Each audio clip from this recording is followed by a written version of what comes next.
Good afternoon, everyone. Welcome to the regular council meeting of Monday, June 2nd. I'd like to call the meeting to order. We have a few opening comments. Tom, go ahead. Yes, this week is Seniors Week. We'd just like to take a moment for council administration to recognize Seniors Week in Alberta this week, June 2nd to the 8th. Here in Drumheller, we are very fortunate to have a vibrant and active seniors population. They volunteer, mentor community leadership, caregiving. Seniors enrich our valley with their wisdom, experience, and generosity. Whether it's through service clubs, community events, sharing stories that keep our local heritage alive, our seniors continue to shape the heart of Drumheller in countless ways. Their resilience, kindness, and commitment help make our town stronger and more connected. And on behalf of council administration, we want to say thank you to all the seniors who make a difference in our lives and to the caregivers, families, and community organizations who support them. We encourage everyone to reach out, say thank you to a senior, check in on a neighbor, or take part in one of the events being held in our community and celebrate the generations that came before us. In honor of the past, present, and future contributions of the seniors of this community and throughout Alberta, we declare June 2nd to 8th, 2025 to be Seniors Week in Drumheller. A couple of things that you could take part in. Royal Tyrrell Museum is offering free admission for people age 65 plus from June 2nd to the 8th. On June 3rd to 5th, 2 programs for seniors 65 plus. Seniors Hike is $5. Seniors Art or Casting, $5. And to register, visit the museum's website. Also, Sunshine Lodge is having an open house for everyone to come in and see Sunshine Lodge on Friday, June the 6th, between 1:30 and 4 p.m. And you get to tour the lodge, games and prizes, refreshments, and again, everyone is welcome. Thank you, Tom. Patrick? Just want to say Drumheller Pride Week kicked off yesterday with music at Heller Good Sandwiches and continues all week with all kinds of activities from poetry to game nights. Just check out Badlands Pride social media for details and times. Thank you. Any additions to the agenda? Can I get a motion to adopt the agenda, please? Tommy? I move that council adopt the agenda for the June 2nd, 2025 regular council meeting as presented. Seconder, please. Patrick, all in favor? Carried. Can I get a motion to adopt the minutes of May 20th, please? Stephanie? I move that council approve the minutes for the May 20th, 2025 regular council meeting as presented. Seconder, please. Crystal? Comments? All in favor? Carried. Thank you. We will move past 6.1 for now. Come back at 5:30. Let's move on to 7.1.1, please, Esther. Thank you, Your Worship. Administrations bring forward an application that has been made by an adjacent owner to have a portion of 9th Street East closed to the public. The proposed road closure area is currently undeveloped and has significant encroachments from the applicant. For example, there is an 8.33 meter fence encroaching onto the road. After discussions with our development department, it was determined that the best way to resolve this significant issue is to close the right-of-way and sell the land to the applicant. The 9th Street East Cooley Road Closure Bylaw 03.25 underwent first reading on January 20th, 2025. A public hearing for the road closure bylaw was held on February 18th. No written submissions were received and no individuals registered to speak. The bylaw and all supporting documents were sent to Alberta Transportation for approval on March 13th. They have now been returned and approved by the minister on May 8th with no concerns. Now that the bylaw has been signed and approved by the minister, the bylaw can now undergo second and third reading. Administration has already entered into a preliminary agreement with the applicant for the sale of the lot and collected fees to cover the administrative costs of the road closure bylaw. Therefore, the entire road closure process and the associated fees will be covered by the applicant. As no concerns have been raised following the review process and the public hearing, administration does recommend that council proceed with second and third reading. Further discussion on this, This is this is an activity that happens quite often in municipalities. The administrative fees have already been collected from the applicant, and the applicant has agreed to pay for the lot at the price proposed by administration.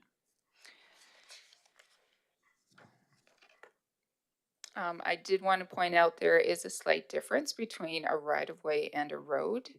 A road is the compacted surface that is contained within the right-of-way and is generally between 7 to 9 meters. The right-of-way itself is the legal entity under the ownership of the province. So it's intended for the use of a road or a utility line, and varies between 6 meters for an alley to between 20 to 40 meters for a street or avenue. In this instance, there is no developed road within the right-of-way that is proposed to be closed. The town of Drumheller does have sanitary sewer infrastructure within the section of the 9th Street East right-of-way, so the town will be registering a 6-meter utility right-of-way easement on the property should we proceed. Communication strategy, there is no further communication necessary, so once we proceed to third and final reading, we will be posting this information on the town website, and written notice will be provided to adjacent landowners. Thanks, Esther. Can I get a motion, please, council? Patrick? I move the council give second reading to 9th Street East Cooley Road Closure Bylaw 03.25 as presented. Seconder? Tom? Comments? Tom? So is it expected that the adjacent landowner is going to purchase some of this, or maybe, or we don't know, or we don't care, or doesn't matter? So the adjacent landowner, the part that is being closed is going to be bought by the applicant. Any of the remaining right-of-way is currently left as is. Anybody else?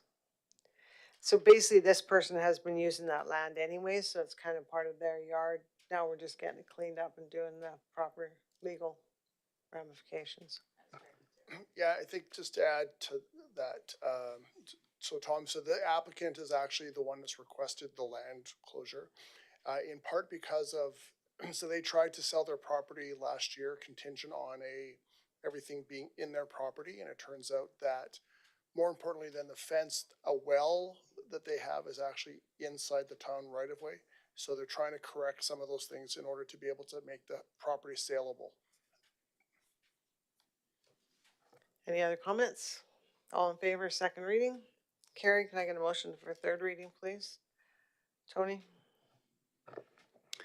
I move that council give third and final reading to the 9th Street East Cooley Road Closure Bylaw number 03.25 as presented. Seconder? Crystal? Comments? All in favor? Carried. Thank you. 7.1.2, please, Esther. So the next two reports are somewhat related, but they are different. So proposed bylaw 09.25 intends to remove the status of municipal reserve on the east end of the downtown berm on the lot described as Plan 3147, HR Block 35, Lot 5, currently Community Reserve. This bylaw did come to council for first reading on April 7th, and a public hearing was held on May 5th in accordance with the MGA. No written submissions were received and no individuals registered to speak at our public hearing. There have been no changes to the bylaw since first reading, and no concerns have been presented.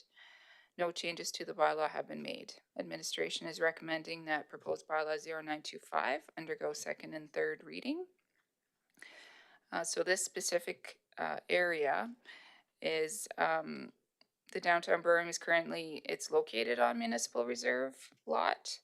And in order to comply with the requirements of the flood mitigation funding agreement, the town must remove the designation of MR and redesignate the lot as a public utility lot, or a PUL. So bylaw 0925 intends to remove that status of MR, while proposed bylaw 24.25, which is coming up, will be brought forward before council to designate the lot as a PUL. Financial impact is just those associated with holding the public hearing and the advertisements in the paper. And these are all accounted for as part of our flood mitigation program. Administration is recommending that council move forward with second and third reading. Thank you, Esther. And just, I'm gonna correct on the very first summary, it was block 34, not block 35, just for the record, Angela. Okay, council, can I get a motion, please? Crystal? I move that council give second reading to Downtown Berm, Riverside East, removal of land designation bylaw number 09.25 as presented. Seconder, please. Patrick, comments, please. Tony? Just a curiosity question. What's the difference between a municipal reserve and a community reserve, or are they one and the same? I can answer that for you. So it ends up that they are all types of municipal reserve, but when you have a community reserve, it actually allows for more development. So, for example, if it's a utility entity, say, for example, a water treatment plant or something along those lines that's considered a public in the service of the public and as a utility, it can be included in a community reserve. Whereas municipal reserve, there tends to be more limitations on what you can actually do and develop on a municipal reserve. Anybody else? And again, basic housekeeping, cleaning up, putting things in order. All right, all in favor? Carrie, can I get a motion for third reading, please? Patrick? I move the council give third and final reading to Downtown Berm, Riverside East removal of land designation bylaw 09.25 as presented. Seconder, please. Stephanie? Comments? All in favor? Carried, thank you. 7.1.3, please, Esther. Thank you, Your Worship. So this report is now to propose, so with the previous one, just for clarity, it was removing the status of MR. This one now is to be brought forward to now designate the lot as a PUL. So just getting through it here again. So in order to comply with the funding agreement established with the province and the Government of Canada, all lands acquired for the flood mitigation project must be dedicated as either environmental reserve or public utility lots or another designation satisfactory to the province. PULs are titled parcels of land which are owned by the town and contain public utilities or municipal infrastructure. Wherever possible, the land acquired for the use of berms will be converted into PUL lots as the berms are considered municipal infrastructure. So currently, part of the east end of the downtown berm is located on a municipal reserve lot, described as Plan 3147 HR Block 34 Lot 5. This MR is intended to be removed by proposed bylaw 09.25, which underwent first reading on April 7th. Once this MR is removed, this section of land and the remainder of the land occupied by the downtown berm east of the Riverside condos and parallel to Riverside Drive East will be converted into a PUL by this proposed bylaw 24.25. Additionally, this proposed bylaw will create a PUL on the land occupied by the lift station adjacent to 398 5th Street East. And that can be seen in the attached Schedule A map to the proposed bylaw. It is administration's recommendation that council give all three readings to the Downtown Berm Riverside East PUL land designation bylaw as presented. Thank you. Can I get a motion, please, council? Tony? I move that council give first reading to Downtown Berm, Riverside East, public utility lot land designation bylaw number 24.25 as presented. Seconder, please. Stephanie? All in favor? Carrie, can I get a motion for second reading, please? Tom? I move the council give second reading to Downtown Berm, Riverside East, public utility lot land designation bylaw number 24.25 Seconder, as please. presented. Oh, sorry. Seconder, please. Crystal, comments? Crystal? So I just have a general question. So the last one we had to have a public hearing for. This one, still a bylaw change, but no public hearing. Can you just explain the process of that? Thanks. Sure. So the previous one, which was to remove the designation, requires a public hearing, and Daryl, jump in if I'm wrong. Thank you.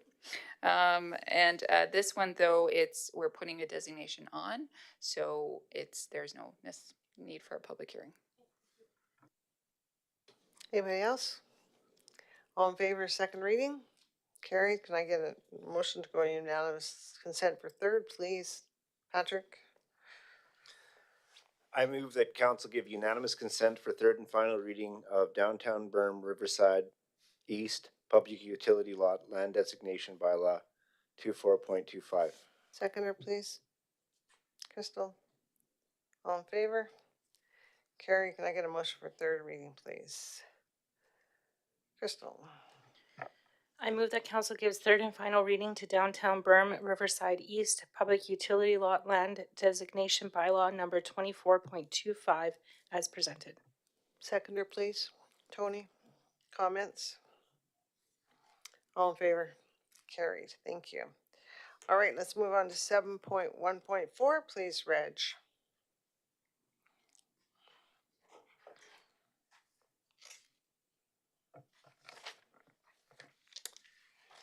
Thank you for your time, Your Worship and Council. My name is Reg Johnston. I'm the Manager of Economic Development for the town of Drumheller.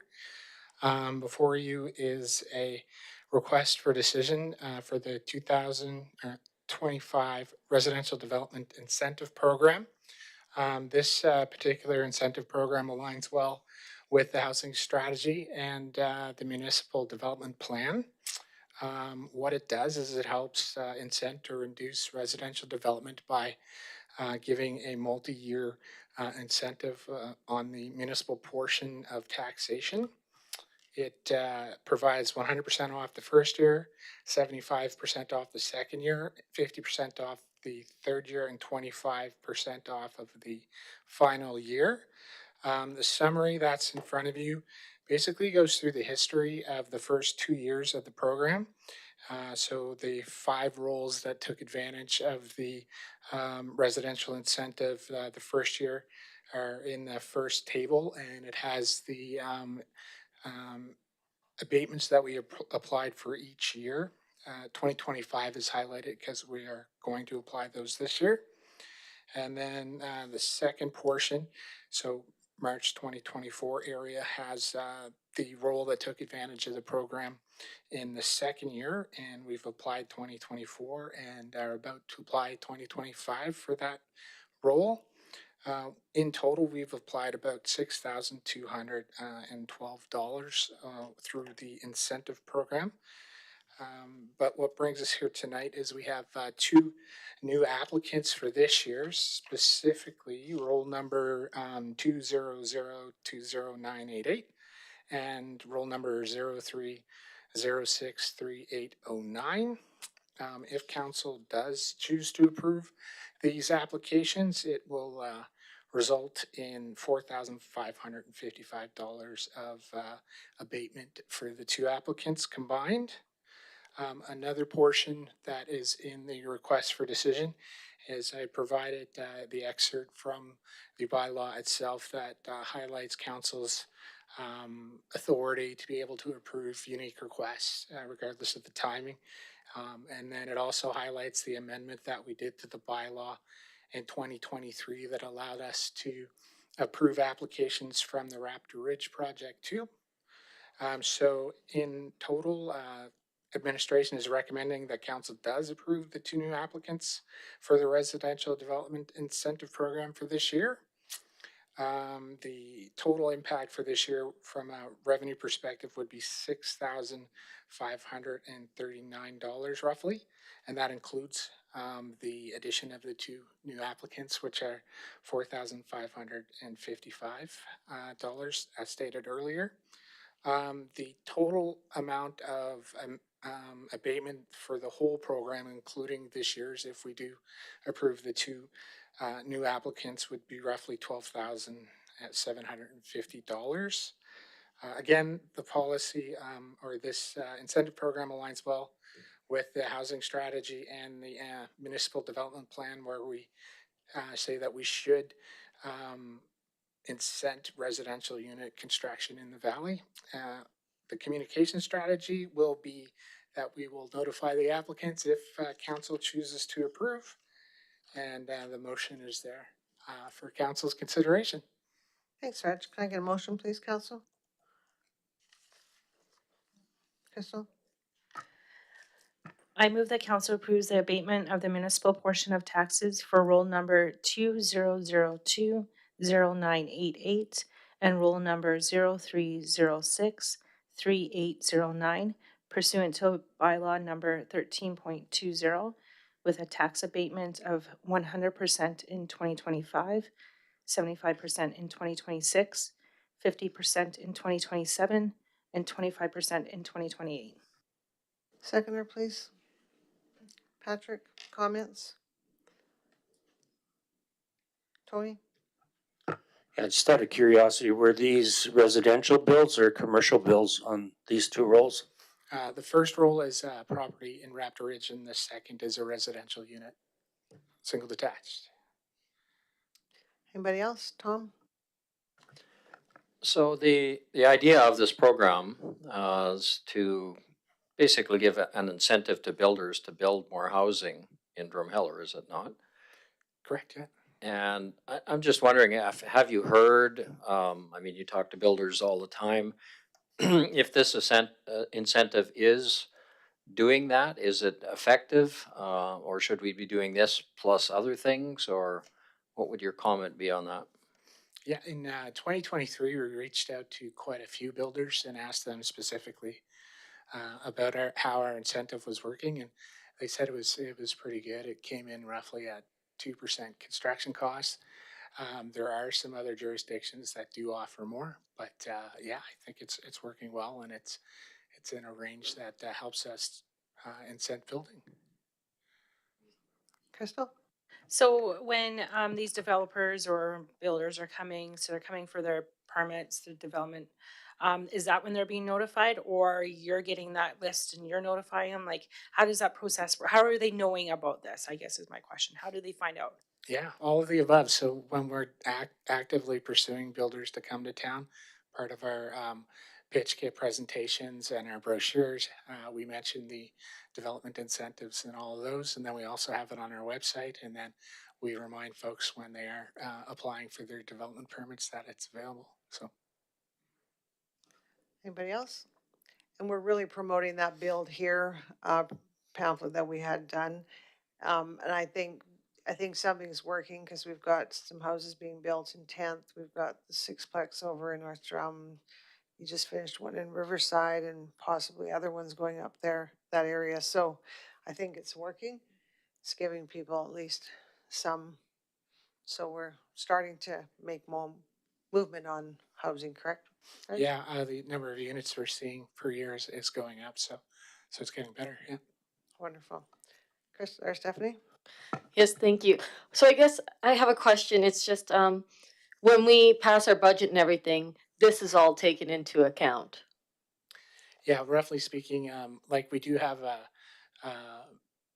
GL code for other things that we give out for tax relief, like on our development permits.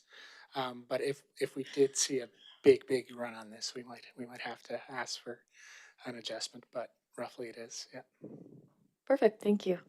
Anybody else? All in favor? Carried. Thanks, Reg. Thank All you. right, let's go to 7.2.1, please, Esther.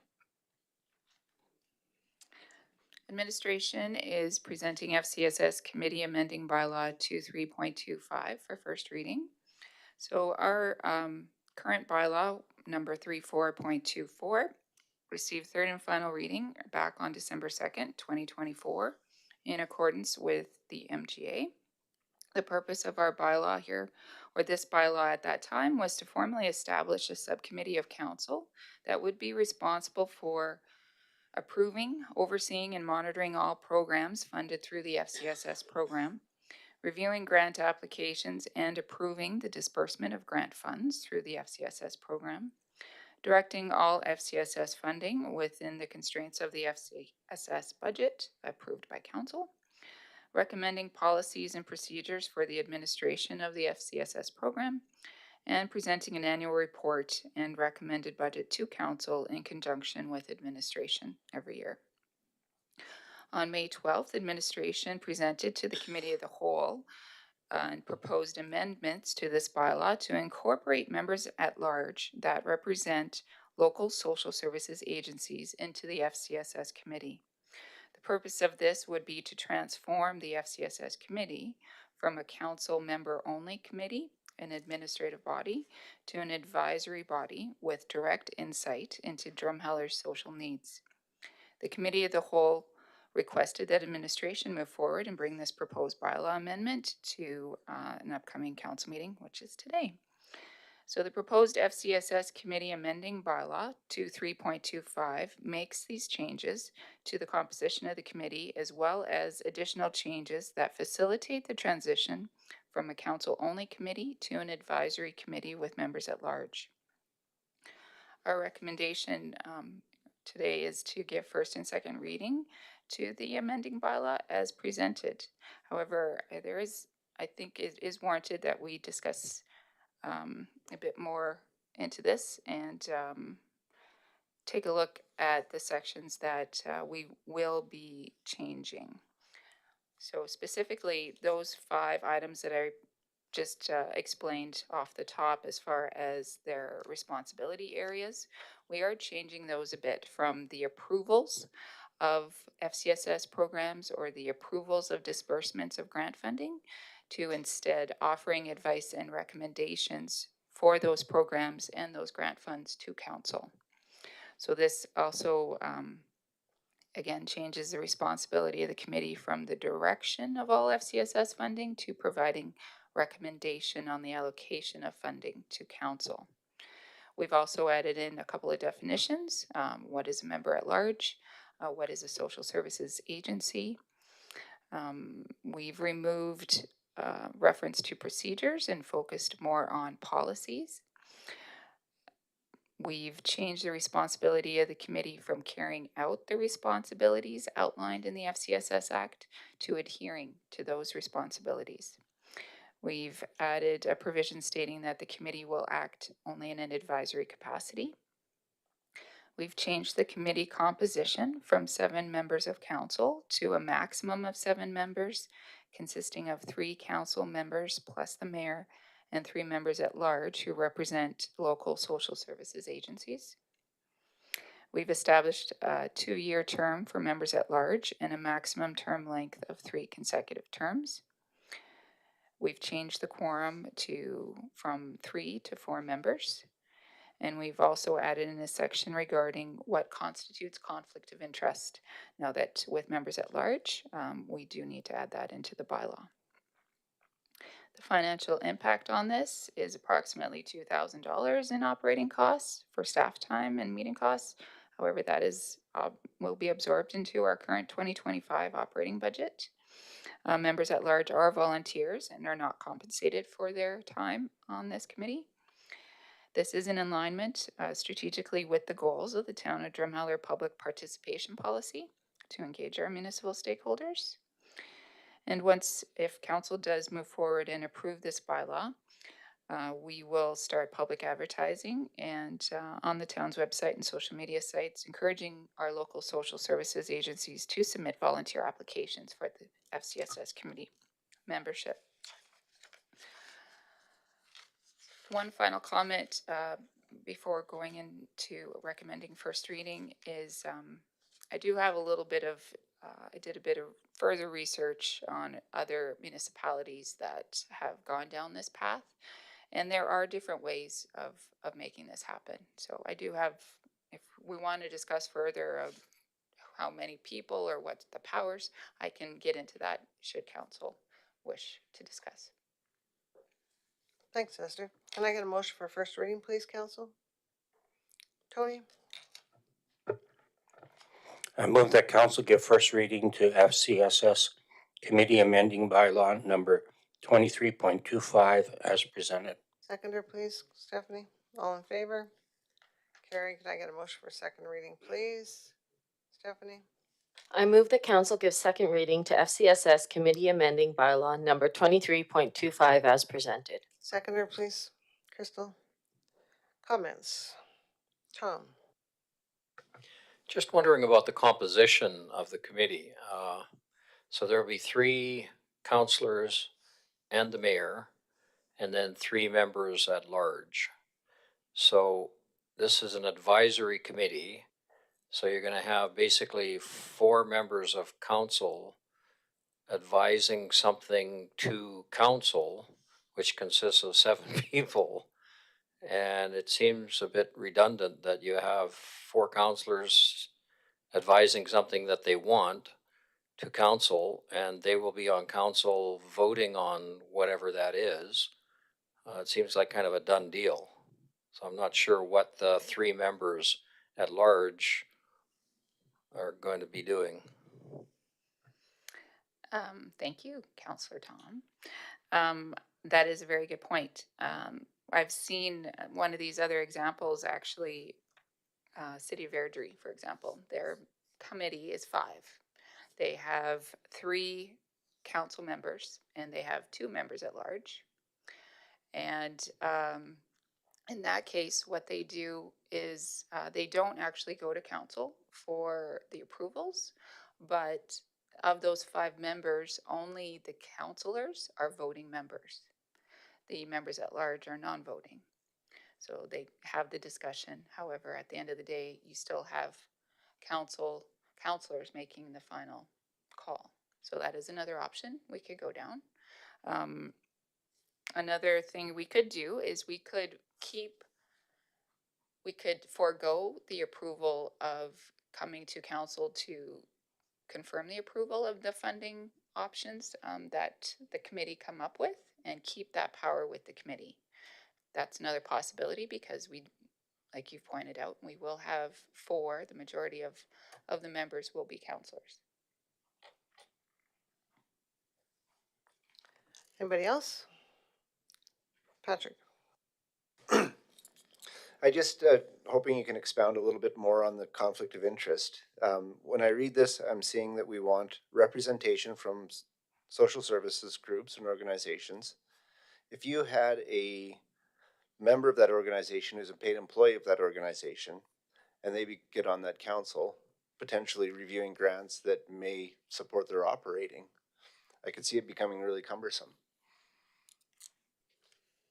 Thank you. Yes, that would be, depending on the agency, they would have to recuse themselves from that decision-making process for that specific funding application. Having witnessed the committee review the applications here just recently, there isn't too much overlap. It's, I haven't seen that yet, but that being said, the applications would just mean the majority of the committee would have to make the call, and that person would have to step back. Crystal? Yeah, just I recently sat in a meeting with Airdrie FCSS, because they're kind of going through a change, same as us, and how their funding program model is changing as well. It is going in the same direction.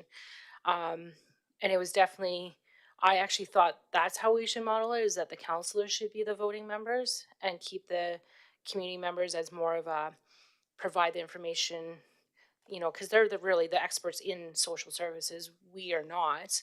And so that's kind of where I was thinking the direction of this would go. And just speaking with Airdrie FCSS, they felt that was more aligning with what would work within their community, just having that kind of liaison with social services in the community. So yeah, lots to think about, actually.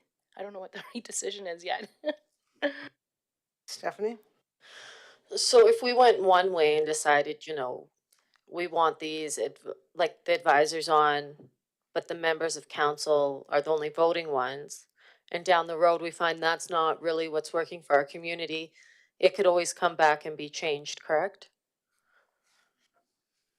That is correct. Yes. I would recommend trying to keep it for at least a year, for if not a full 2-year term of those appointed members at large terms, just to see how it plays out for a couple. Thank you. Tony? Yeah, just a couple of questions, and one is with reference to your layout. You laid out the 4 counselors and 2 members. So is that not viewed as a delegation of duties from counselor because there's more counselors than there is members at large? The council cannot delegate its authority to the task force, but being that there's 4 counselors sitting on that task force, with that, is that deemed a delegation of duties or not? So my interpretation is council can delegate their authority to a committee or to a task force. It's just you have to set forward very stringent definitions on what that is. So council's already delegated some of that authority to this committee specifically. I've seen other committees that have 1 or 2 counselors and the rest are members at large. Or it's a committee of multiple municipalities where you have 2 or 3 representatives from multiple, and they're still delegated the, it depends on how far they want to go with it, but I've seen a regional economic development task force, for example, that had 3 municipalities all sitting on a committee, and they were able to make the decision on a new regional brand. Because through the terms of reference in the bylaw to establish that committee, which was passed by all municipalities, that authority was granted to them. So you see no reservations in that task force being able to make decisions without coming back to council?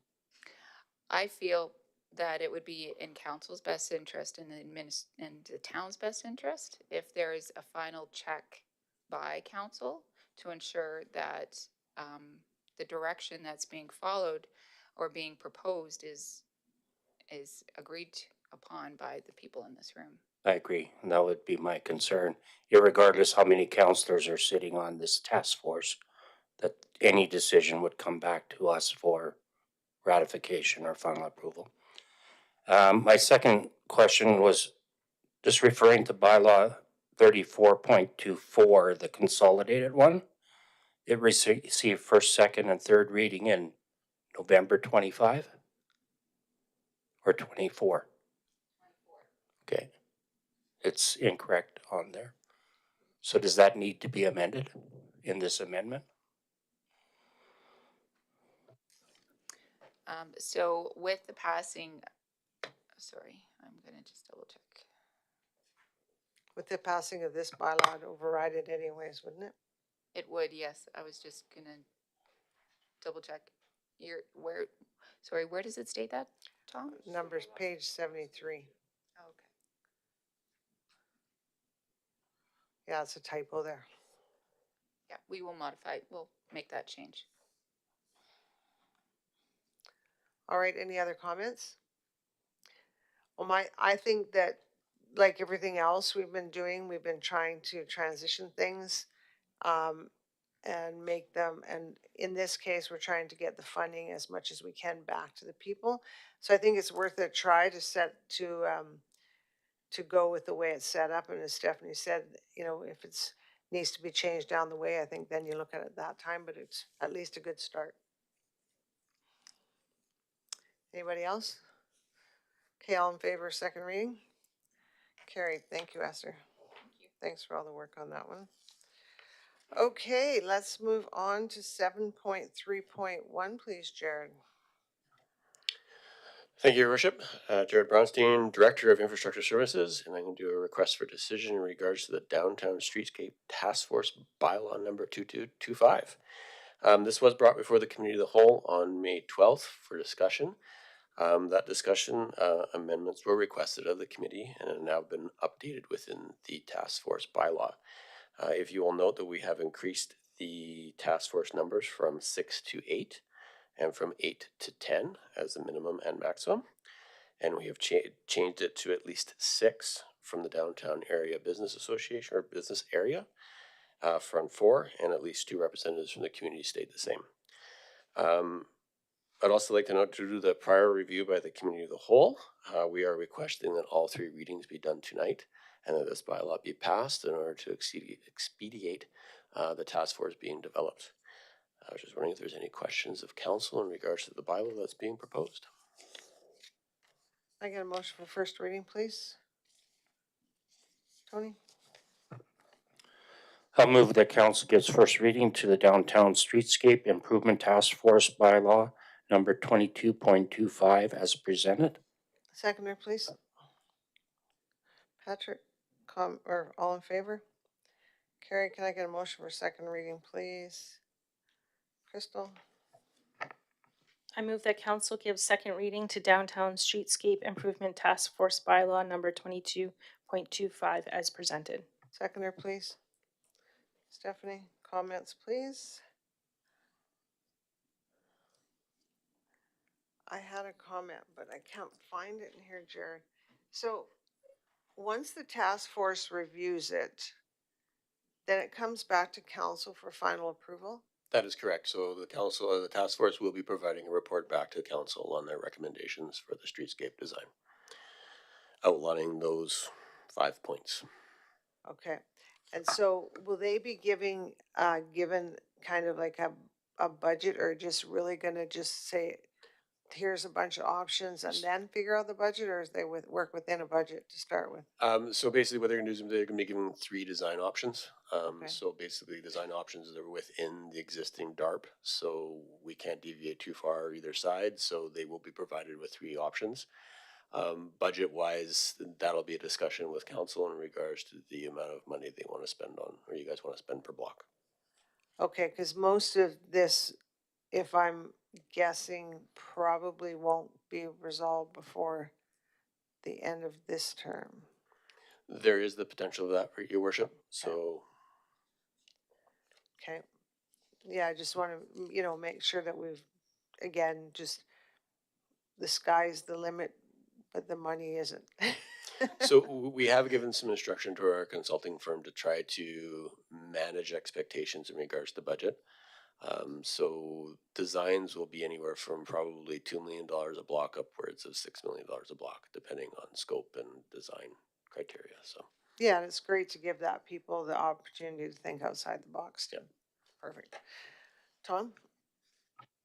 Yeah, I guess I'm a little bit worried about communication. Not worried about Erica, 'cause she's fine. That we make sure that we tell everybody in the community that, the downtown revitalization is important for the whole community. And it's not just going to benefit the businesses downtown, even though it will.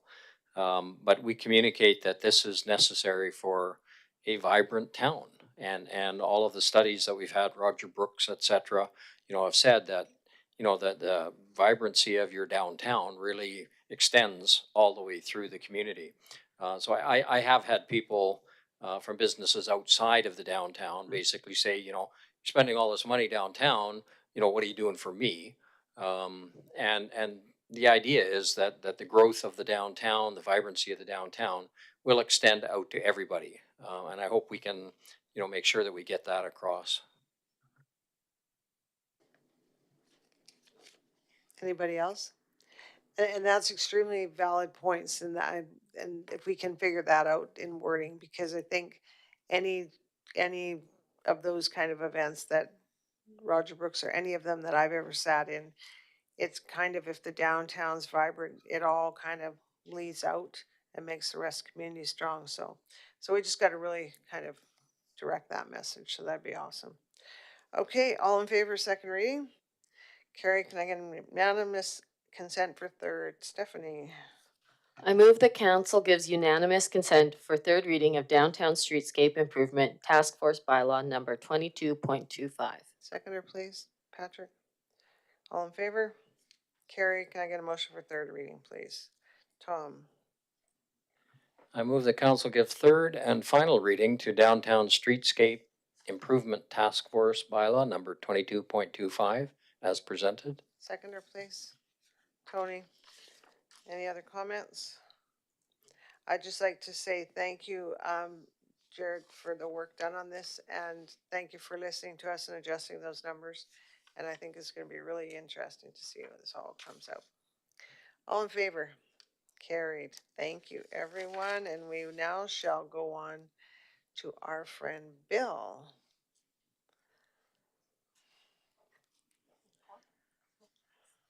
Oh, and Connor. You get Connor too. I saw his name on there, but I saw Bill here, so I thought I was gonna let Bill take over, Connor. But you're getting pretty good at this. Yeah. Thank you, Your Worship and Council. As an introduction, my name is Connor Schwader. I'm the Junior Project Manager for the Town of Drumheller. Along with me today is Bill Adams, the Utilities Manager for the Town of Drumheller.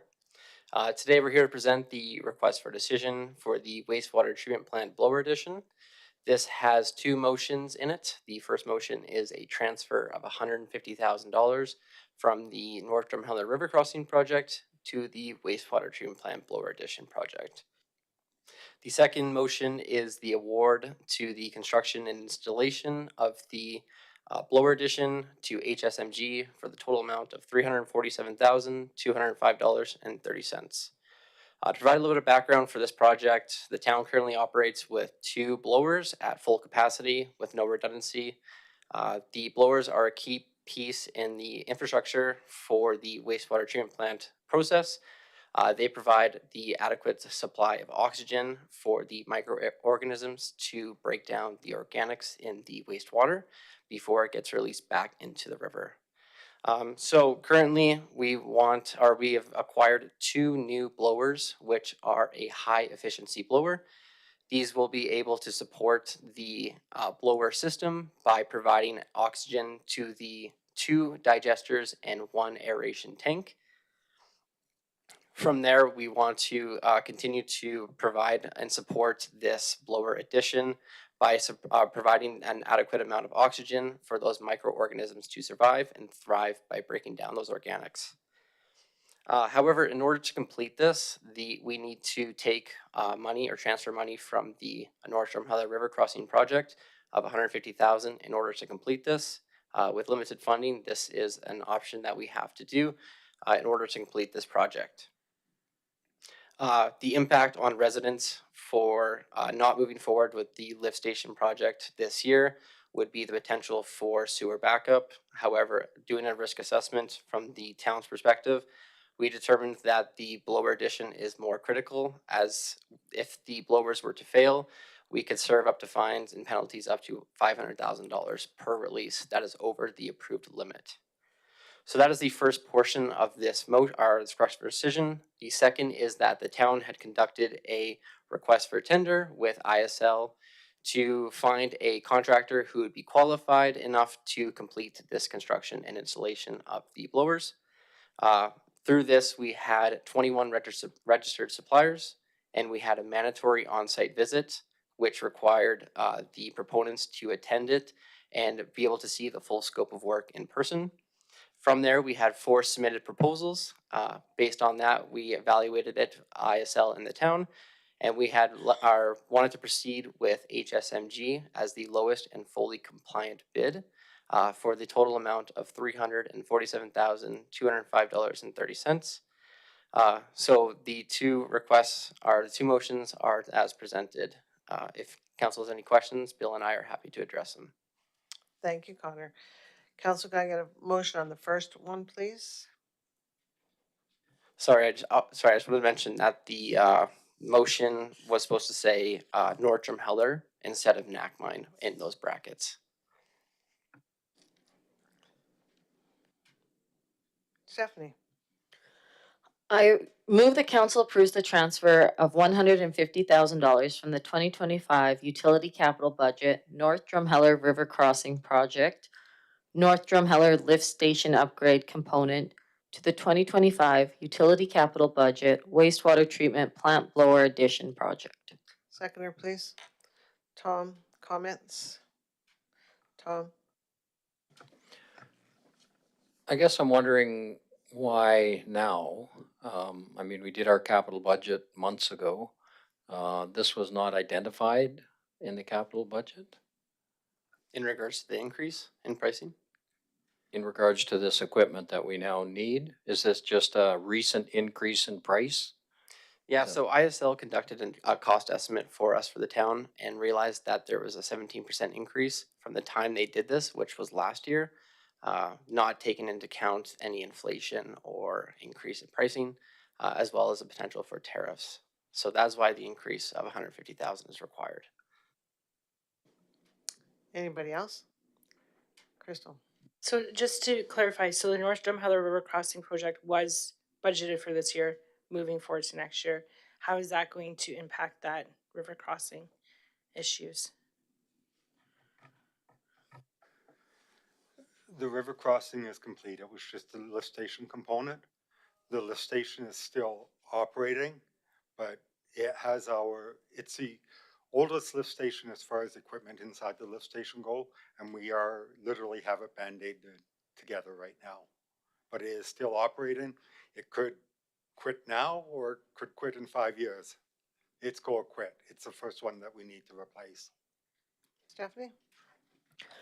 Do we risk like the increasing of cost to replace the component on the North Drumheller station upgrade component if we put it off as well? Most likely, probably, just due to inflation. So what we'll probably do at the end of the year is get ISL to conduct another class A or B estimate in order to us to have a definitive answer for the cost for next year. Anybody else? Tony? Yeah, so just to clarify to Tom's point there, that this was in the capital budget. It's just due to overruns or appreciation that the excess amount was not included in budget. So we're increasing the originally budgeted amount by 150,000 by terminating another capital project that was also in that budget, correct? Yes, that's correct. Anybody else? So it's another one of those non-fluffy things that nobody gets to see, but if we don't have it, won't be good. All right. All in favor? Carried. All right, can I get a motion on the second one, please? Awarding of it. Tony? I move that council awards the wastewater treatment plant blower addition construction and installation contract to HSMG Services and Consulting, Inc. in the amount of $347,205.30, excluding GST, to be funded from the 2025 utility capital budget. Seconder? Crystal? Comments? Tom? Yeah, again, in our communication, it might be interesting to mention that, you know, I have people all the time telling me, well, I didn't use very much water, but my bill is still, you know, big. And they don't realize that they're paying for the cost of the utility. And this is a very good example of something that we have to do, that everybody's going to be paying for. And so that whether you're using a lot of water or a little bit of water, everybody still has to pay for this. Anybody else? Very good point. All right, all in favor? Carried. Thank you, Connor. Thank you, Bill. We have a public hearing at 5:30, which is 6 minutes away. So we'll just take a break here until we go do that at 5:30. So we'll be right back with you.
Good afternoon, everyone. Welcome back and welcome to our open public hearing.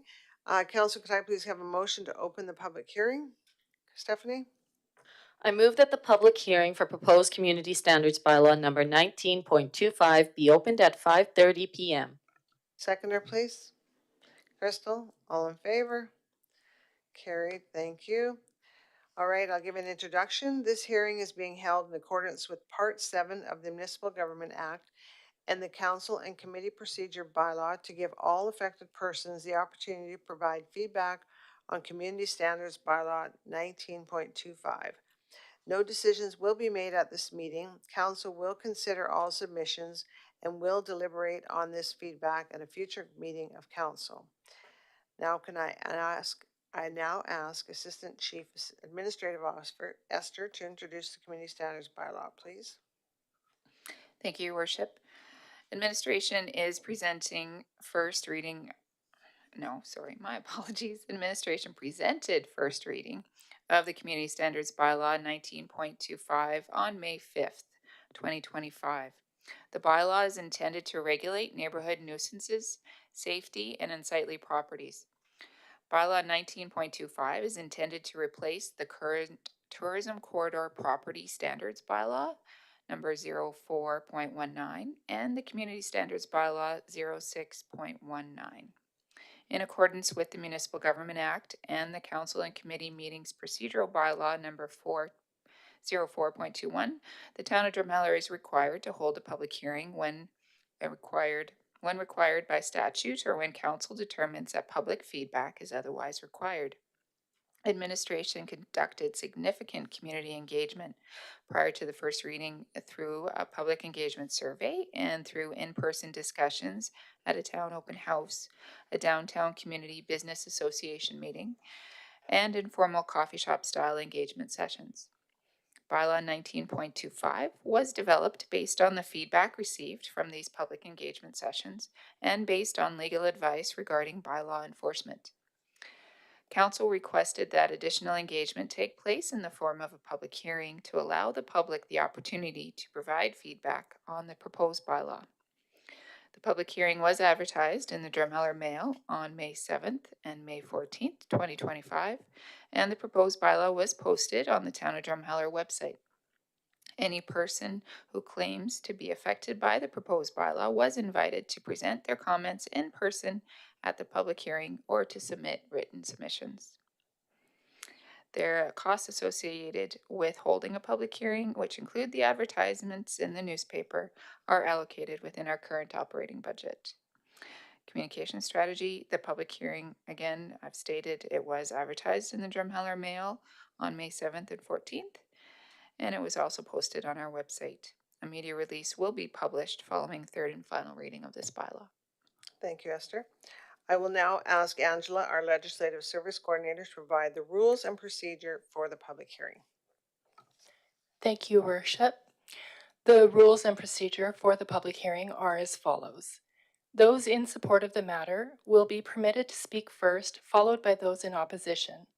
Following this, the Assistant CAO will be permitted to respond to any comments, and Council will be given the opportunity to ask clarifying questions.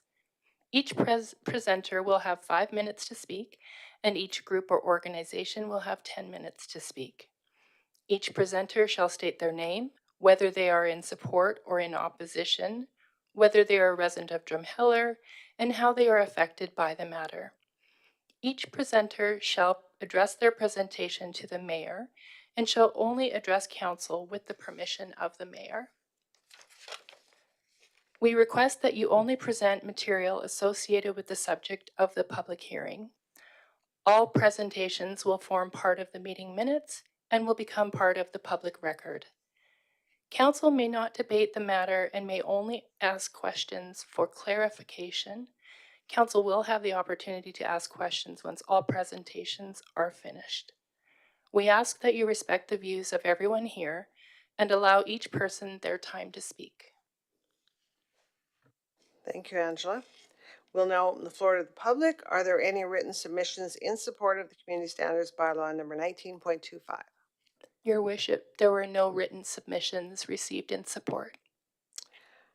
For the first time, has anyone registered to present in person or remotely in support of the bylaw? No one has pre-registered or registered to present in person or remotely, Your Worship. All right, for the second time, is there anyone to present who would like to speak in support of the bylaw? No one has come forward. And for the third time, is there anyone present who would like to speak in support of the bylaw? No one has come forward.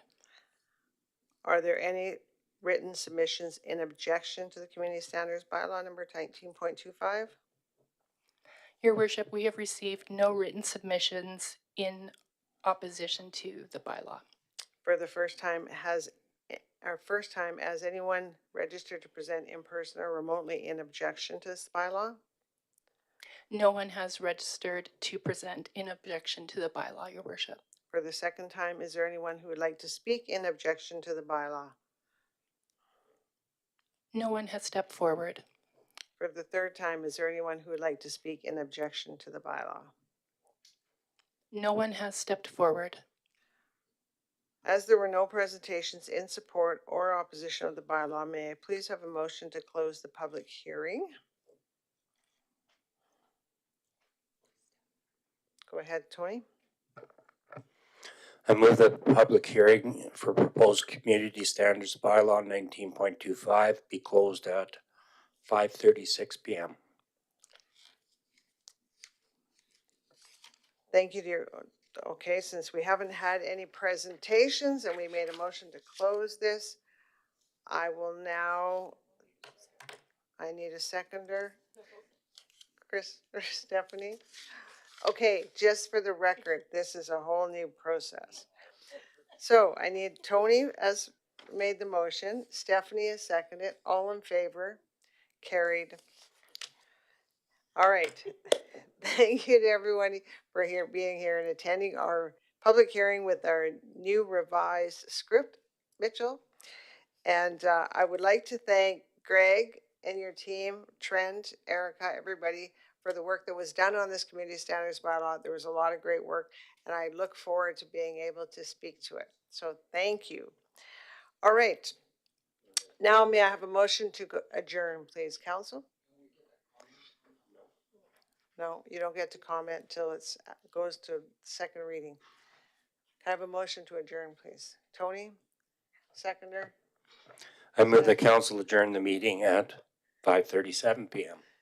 Seconder, Stephanie, all in favor? Carried. Thank you, everyone. Have a great week. And just a reminder, please be kind to those out there and your friends and neighbors. It's just take care of yourself. All the best. Thank you.